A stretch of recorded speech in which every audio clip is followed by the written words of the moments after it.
Welcome to Heaven's Gate.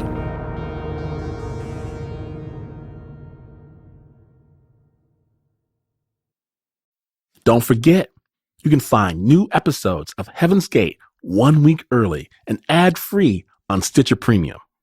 Go to Stitcher.com/premium and use the promo code GATE.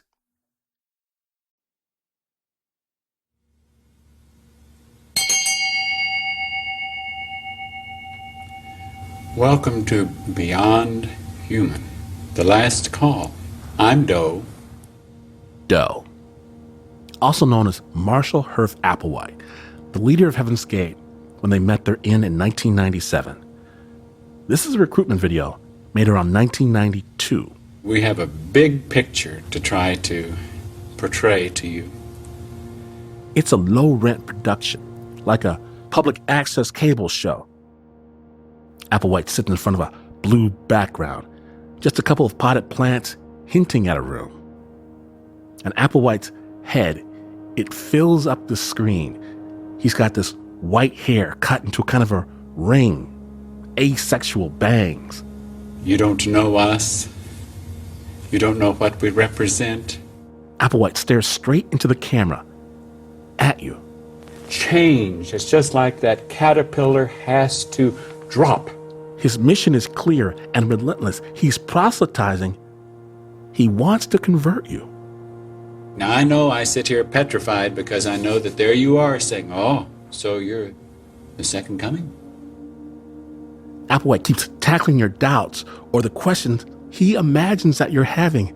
And the lessons, they go on and on for 13 hours straight. You can't take any of the ties with this world into that world without knowing that you're going to have to return. One thing we do know is you have to separate from the world. If you join a group that your family will call a cult, that's one thing. That's a whole journey. But to be the leader of it, to think people should follow you, that's a whole different thing altogether. Well, I'm going to back up and give you a little history. In this episode, we're going to talk about how this guy ended up where he did and how Marshall Applewhite is only half the story, or maybe even less than half. Because while at the end there was one leader, in the beginning there were two. And what we're teaching you is what you need to know to qualify. You have a position waiting for you, but you have to qualify for it. This other one, this woman, she would become the religion's god.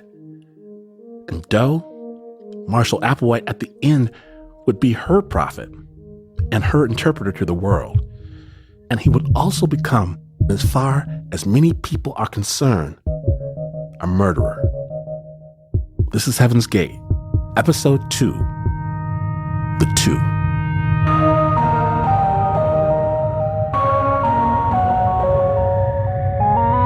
I'll tell you who I am. T and Doe, whatever they want to call us. Whether or not you believe is up to you. We all have to deal with demons. We're trying to teach you how to prepare yourself.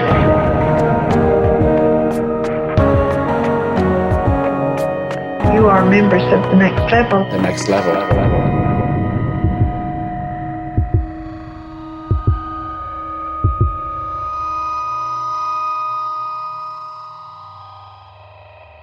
So that recruitment video Marshall Applewhite and its followers made in the early 1990s. Beyond Human might say something, it might not, but it says a lot to us, and we want to share it with you. That's some good titling right there, partly because a driving focus of Heaven's Gate was to help his followers shed themselves of all the crappy human things that hold us back. Lust, jealousy, attachment, control, addictions. But Beyond Human resonates especially because the title is so unintentionally ironic. It's nakedly aspirational when the two people who started all this, they're so painfully human. In 1975, there were two individuals who came public and said that they were from the kingdom of heaven. And those two individuals were T and Doe. T and Doe. It's Applewhite who calls himself Doe. And by Lou Nettles, she calls herself T. Let's start with her. Bonnie Lou is the forgotten co-founder of Heaven's Gate. This is Ben Zeller. He's the professor and author you met last time, and he spent much of his adult life studying this group.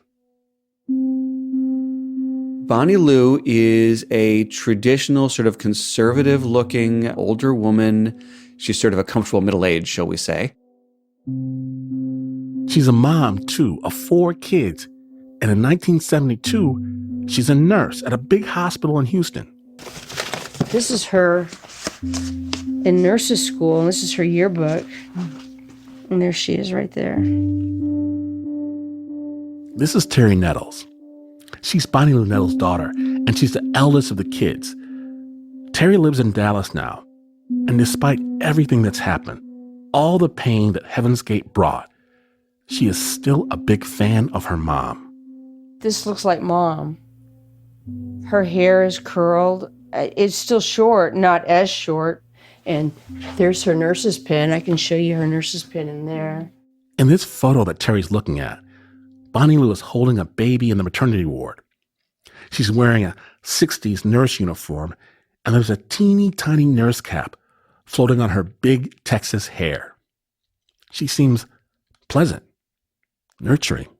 We had a special bond. I didn't know at the time, when I was like 4 years old, she had miscarried a little girl before me, and 2 twin boys were born, stillborn, and then came me. So I think I have to wonder if that isn't why she and I had such a special bond.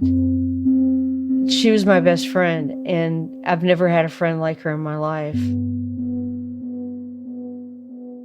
Terry remembers how they enjoyed many of the same things, like a certain movie featuring Julie Andrews twirling in the Alps. Let's start at the very beginning, a very good place to start. I love The Sound of Music so much that she made me a Sound of Music sailor dress. She made me 2 of them, actually. With do, re, mi. Do, re, mi. Do, re, mi. Closet's kind of a disaster, but I saw it the other day. It's right. I don't know, I thought, here it is. Oh my gosh. It's a blue dress that my mom made that looks like the uniform that the kids wore in The Sound of Music. I've always kept this. Tea, a drink with jam and bread, that will bring us back to dough. But Bonnie Lou's life was hard too. She worked long hours. There were some medical issues for the children, and her marriage was unraveling. Terry remembers this one night vividly when her mom came home from the hospital. Bonnie Lou was exhausted, looking at paperwork on the table from her divorce. She felt overwhelmed by all of it. But then she got up from the table and walked outside into the yard. Terry went with her. They looked up together at the stars. I don't remember if I saw it first or she saw it first. We saw this light in the sky that appeared to move in different directions.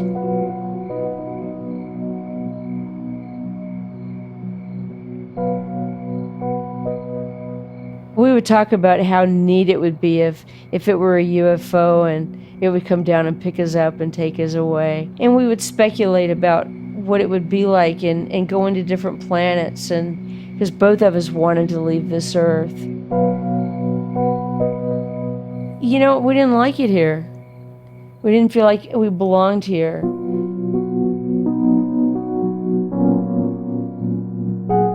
Bonnie Lou was thinking more and more about the world outside her life, and she was trying to connect with it.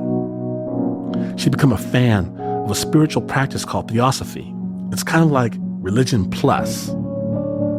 It's God plus astrological charts, mysticism, ancient civilizations, personal awakenings, lots of finding hidden meanings in science and the stars.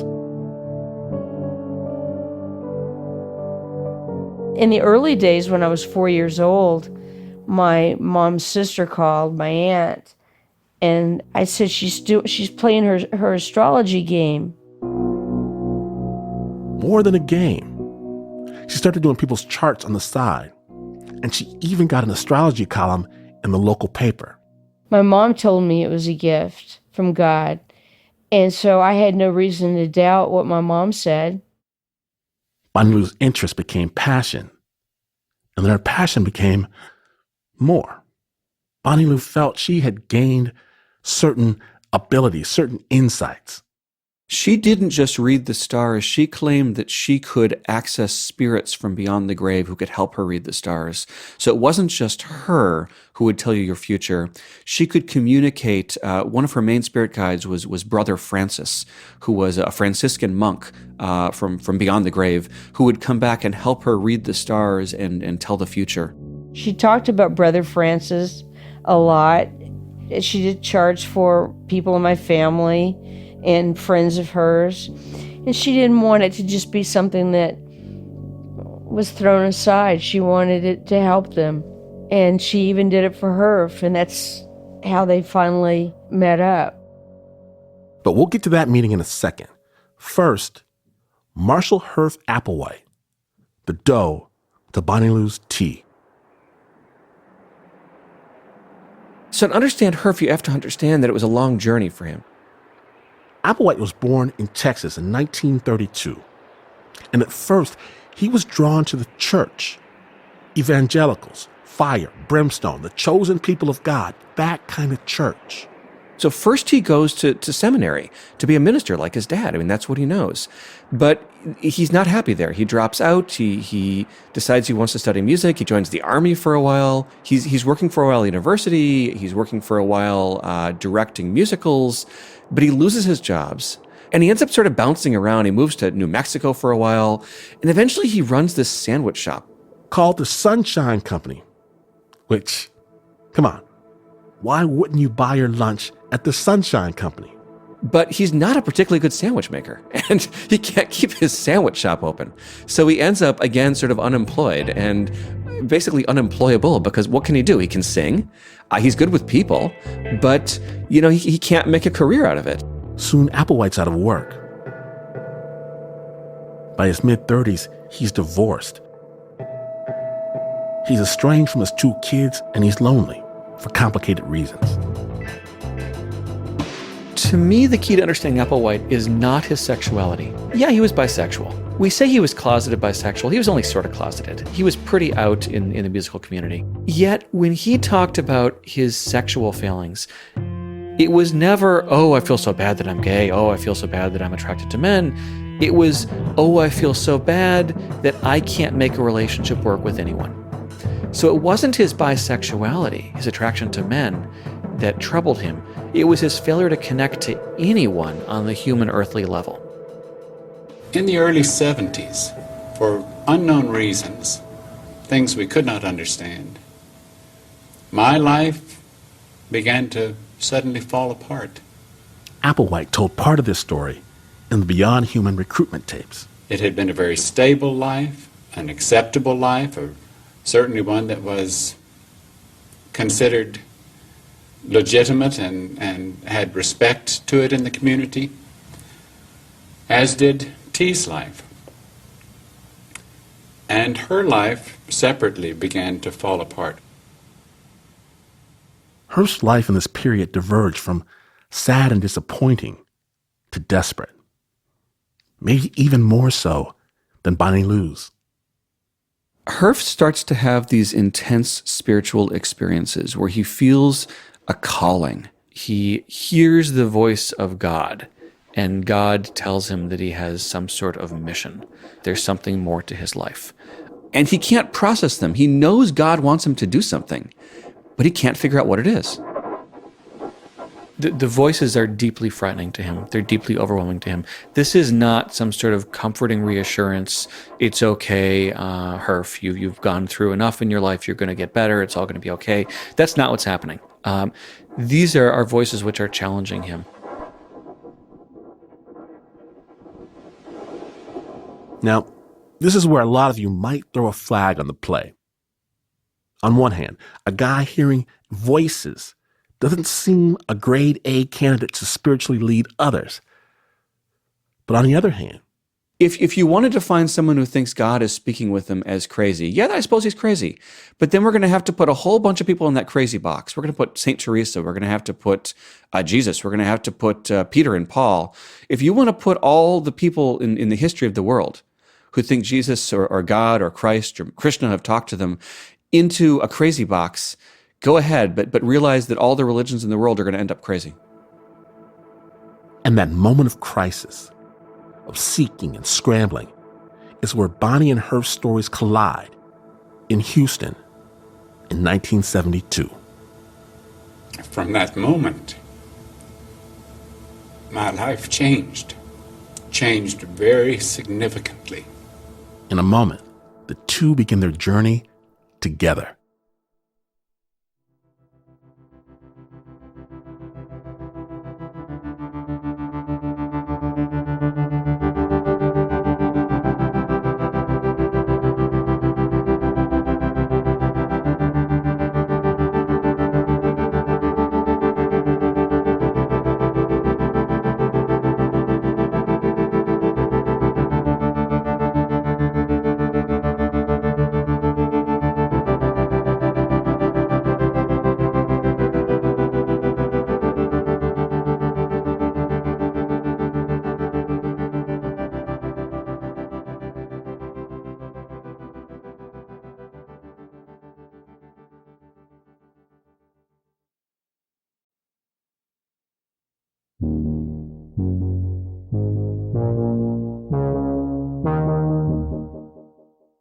We're back, and this is Marshall Applewhite again in the Beyond Human videos talking about meeting his soulmate. We met just perchance while I was visiting a sick friend in a hospital where T was a nurse.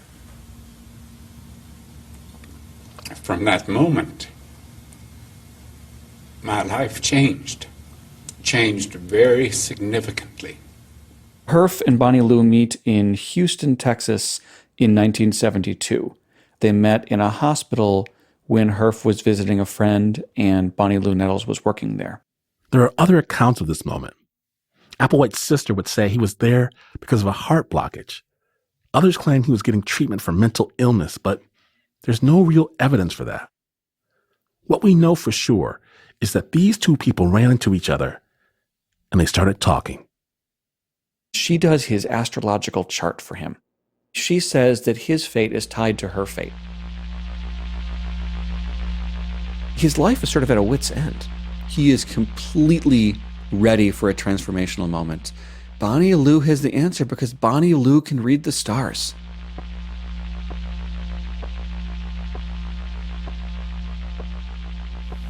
There was something that compelled us to spend time together and listen to each other and search together. We were going through an awakening. If she had said, your fate is to go off to India, go meet a guru, then we would not have Heaven's Gate. That would have been it. But really importantly, she says to him that your fate is intertwined with my fate. And the two of them start that journey together, and eventually they just call themselves the two. But that's that moment in that hospital in Houston in 1972 when Heaven's Gate is born.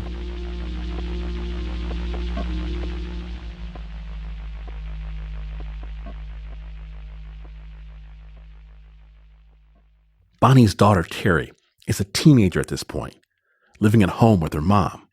I had my drums upstairs and I played drums. The first thing I do when I got out of bed was put Buddy Rich on my record player and play with Buddy Rich, and before I walked out to say hi to anyone, that was the first thing I did.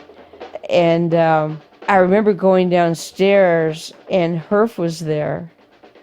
And it started happening that Herf was there a lot. Bonnie Lou and Herf, T and Doe, they believe they're connected, not sexually. Their relationship is different.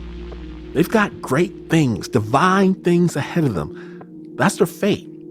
It's right there in their chart, literally in the stars. But what were they supposed to do? What were those great things? They still have to figure that part out. First, they stay in Houston, and they open this little sort of New Age bookstore, the Christian Art Center. They sell books about the Dead Sea Scrolls and ancient Christian mystics, alongside theosophical books and stuff about the occult. And the bookstore fails almost immediately. But they try again. And another one called The No Place. That's K-N-O-W, as in know thyself. And you gotta admit, No Place is a great name. So they run this retreat center and this little Christian New Age bookstore, but they decide that they don't really want to serve people right now. They don't want to be selling books. They don't want to be leading people on spiritual retreats. They themselves have to read the books. They themselves have to go on the spiritual retreat. They're bigger than the No Place. They're bigger than Houston. And Bonnie decides it's time to leave her old life behind. It's a huge step. And for her daughter, Terry, it's a shock. January 1st, 1973, I was doing Spotlight on a show at a club downtown that brought in musicians like Count Basie and Buddy Rich and Maynard Ferguson and people like that, big bands. And it was intermission, and she came to tell me goodbye, that they were getting ready to leave. And I remember I was crying. I didn't want her to leave. She said, we'll be back. She says, this is just, we just need to find out what we're supposed to do. Bonnie Lou Nettles abandoned her family. There's no nice way to put it. Herf Applewhite had also lost ties to his 2 kids, but that estrangement began. They travel around the country on this journey of self-exploration, and they visit other New Agers. They visit various gurus. They visit bookstores. They visit alternative health centers. They stop and stay in churches. They move through the Texas Hill Country, then Arkansas, then Missouri. They swing through Las Vegas. No action there. They have no money. So they take odd jobs. They're digging ditches at one point. But they do take a souvenir photo of themselves at the Money Tree Casino. Pressed slacks, big smiles, still looking normal enough, but all the while checking and rechecking their star charts, reading deeper and deeper into the Bible. And trying to determine if they're sent from the great beyond, from the next level, in order to teach something to humanity. Because they think that God has a mission for them, they don't really feel like they have to follow the rest of our rules. So sometimes they'll split without paying the hotel bill. They head further west, California, then up north along the coast. And they spend 2 years doing this, basically, trying to figure out what is their destiny. Finally, they end up camping along the Rogue River in Oregon. And it's beautiful, serene. And here, communing with the Cascade Mountains above them, listening to the water rushing, the salmon swimming after years of searching, it finally happens. And at that moment, they come to certain belief that they are these 2 figures foretold in the book of Revelation, the 2 witnesses whose job it is to be killed and to be resurrected and to demonstrate to humanity that death can be overcome. So, this revelation they get from the New Testament book of Revelations, I want to read this passage to you because it's really important. And know that Revelations 11 has inspired a lot of people who imagine they're prophets of the end times. Bonnie Lou and Herf saw themselves in this scripture. It starts, and I will appoint my 2 witnesses, and they will prophesy for 1,260 days, clothed in sackcloth. They are the 2 olive trees and the 2 lampstands, and they stand before the Lord of the earth. If anyone tries to harm them, fire comes from their mouths and devours their enemies. So, these 2 are supposed to be humble and mighty, right? They hold tremendous power, but they live in poverty and humiliation.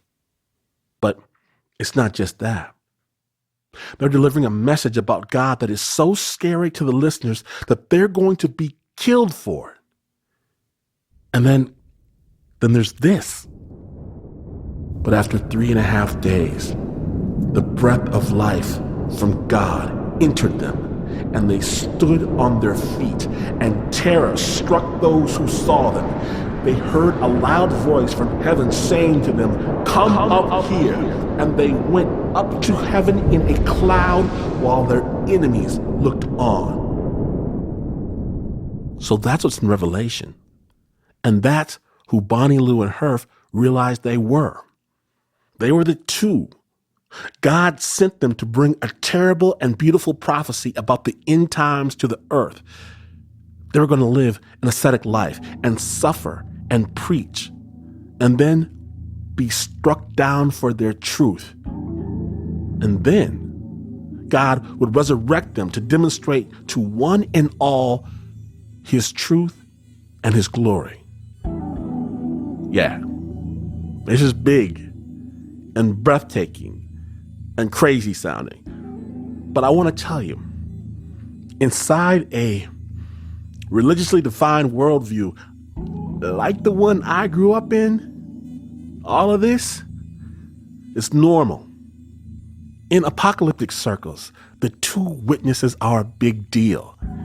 You don't just hear about them sometimes, you hear about them all the time, and they're undefined enough. They're kind of out there enough that if you are a teenager growing up in Michigan in the middle of nowhere like myself, you might just wonder if maybe it's you. And yeah, I kind of thought, I hoped, I wished, and I dreamed. And for a while, I believed that I was one of the 2 witnesses. Laugh at me if you want to, but that's the truth. But as is their MO, Bonnie, Lou, and Herf, they didn't just see themselves as the 2 prophets from Revelation. No, they took it one giant step further. So here's the really important part. Not just are they these 2 prophetic figures, but that they are prophetic figures from outer space. They're actually space aliens, and the rising from the dead is actually extraterrestrial technology. And they're demonstrating to humanity that extraterrestrial technology can change human bodies into extraterrestrial beings. And that by being resurrected, they are demonstrating this to humanity. They will then get onto a spaceship and fly off into outer space, and the rest of us are invited. And from here on out, the searching and the questioning and the seeking that so many were doing at the time of Bonnie and Herf, it hardened into belief. And now, they just needed to get others to believe it too. That's next.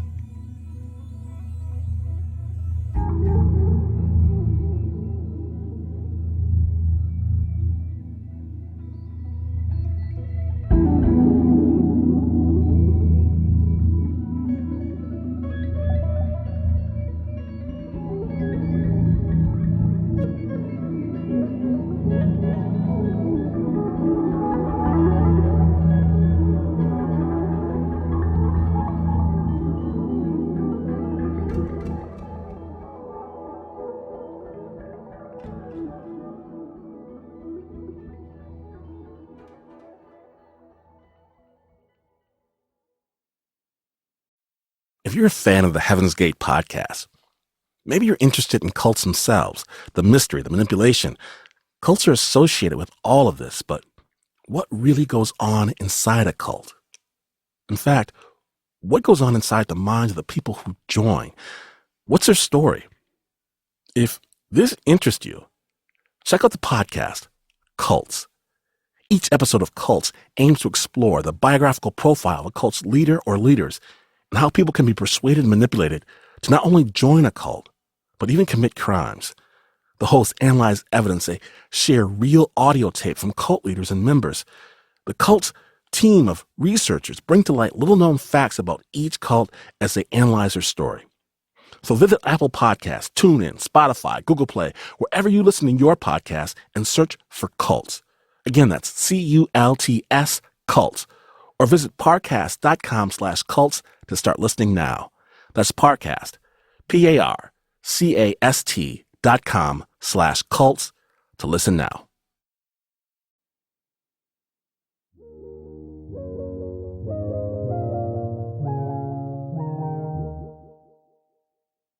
We're back. After Bonnie, Lou, and Herf received their prophecy, they hit the road again. But now, they were not Bonnie, Lou, and Herf anymore. Now, they're the two. And it's not about finding a mission anymore. Now, what they're looking for is followers. They hit Vancouver, Oklahoma City, Texas again, Flagstaff. They're dedicated to their mission, but they also believe that they are destined to be martyred and to be killed. That's part of their story about themselves, that they believe they're going to be rejected by the broader world. So their prophecy that they're particularly pointing to involves them being rejected. So they're ready for this. They're aware that they're going to have a tough time reaching people. And they're right. It was weird, and they were weird. Max Pavicic was a professor at Boise State University in Idaho in 1974. And it was late one afternoon, and they just walked in my office, and they started talking. And they said they had been at the university bookstore, and they said my textbooks looked the most interesting. So I said, well, yeah, sure. And so maybe they were just wandering the halls. I don't know. And let's face it, making your pitch to people that you're those guys they mention in the Bible, and you're from outer space, and you're looking for people to go back to outer space with you. Well, this is just not an easy conversation to start with anyone. They just went into their routine about telecommunication and then UFOs and all this kind of stuff. And they were very sincere, and they just kept on going and asked me to leave everything behind. My wife, my children, my home, my job, everything, and go with them, which I thought was a bit much, but they kept at it. He didn't go. T and Doe move on, crisscrossing the West, even back to Texas, where Bonnie would see her daughter Terry again after months on the road. She talked a little differently. Humanness does not grow a next-level body. Her voice sounded a little different, and I don't know how to explain that. If you get up in the morning and you do all human things the way humans do it, then you have wasted that day. But I thought it was neat. You know, I thought it was kind of cool. I mean, I felt special. How lucky can a kid be to have a mom that was chosen for a mission like this? I just remember that her and my mom made me feel like I was in the presence of something bigger than I could have possibly imagined. They snag a follower. They're first. Her name is Sharon, a Texas housewife. Now, Sharon doesn't stay long, but for them, it's proof that they can do this. This is my copy of the Bible that they gave to Sharon. There's an inscription. To Sharon, the first fisherman to truly follow in our footsteps. The Two Lampstands, May 31st, 1974. The two lampstands, remember, from Revelation. For the two, the Bible was no longer a mystery. It was about them. So I'm looking at this copy of the Bible. It's St. Matthew chapter 20. And they have starred for her to look at Matthew 20, verses 23 through 29.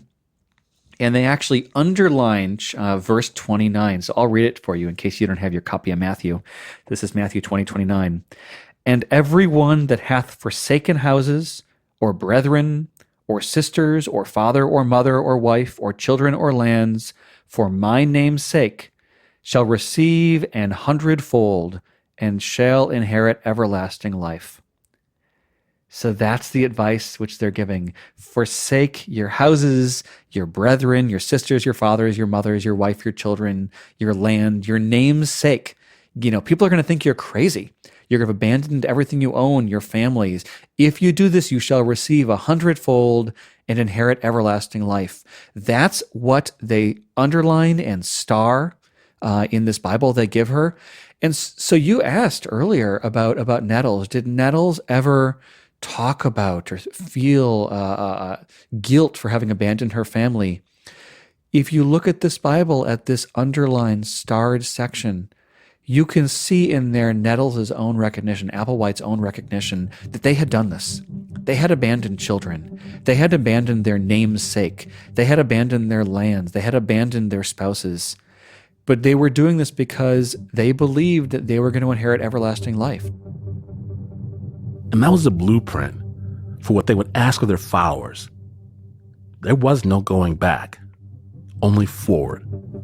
Holding meetings, talking to strangers, proselytizing, Los Angeles, San Francisco, Ojai, and then north on September 14th, 1975, back to Oregon, and in a small town called Walport, they held a meeting and hit pay dirt. I just took it all in and knew that this was what I wanted to do. He just happened to say a lot of the things that I had been thinking about and wondering if I needed to take a more definitive step. Something clicked. It's like, oh, well, this makes perfect sense. So it was just really intrigued us and pulled at us. I was really ready to walk out the door of my life at that point. And finally, and not for the last time, the two would make the world take notice. And by the world, I mean Walter Cronkite. A score of persons from a small Oregon town have disappeared. It's a mystery whether they've been taken on a so-called trip to eternity or simply been taken. Next time on Heaven's Gate. They said, okay, we've got the message from the next level. We're about to leave. And just be ready because the saucer is coming. She said, Terry, do not let anyone know about it, especially that network woman, Nancy Brown. She is not to be trusted. They found out that we were looking for them. They did not like it. If you would print in your newsletter the names of those parents who will promise not to kidnap family members, I'll promise you that most of these parents will hear from their loved ones pretty quickly. Thanks for listening. Heaven's Gate will be back next week.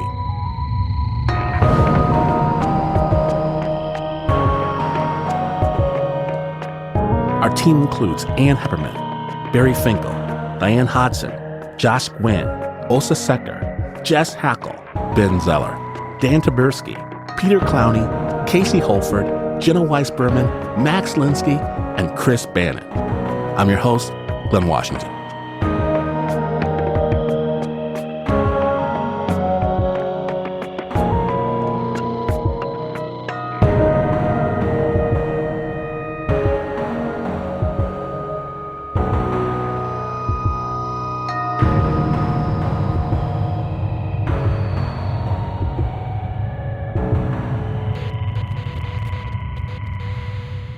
Thank you. Some of you are pretty sleepy. I think you might ought to wake up.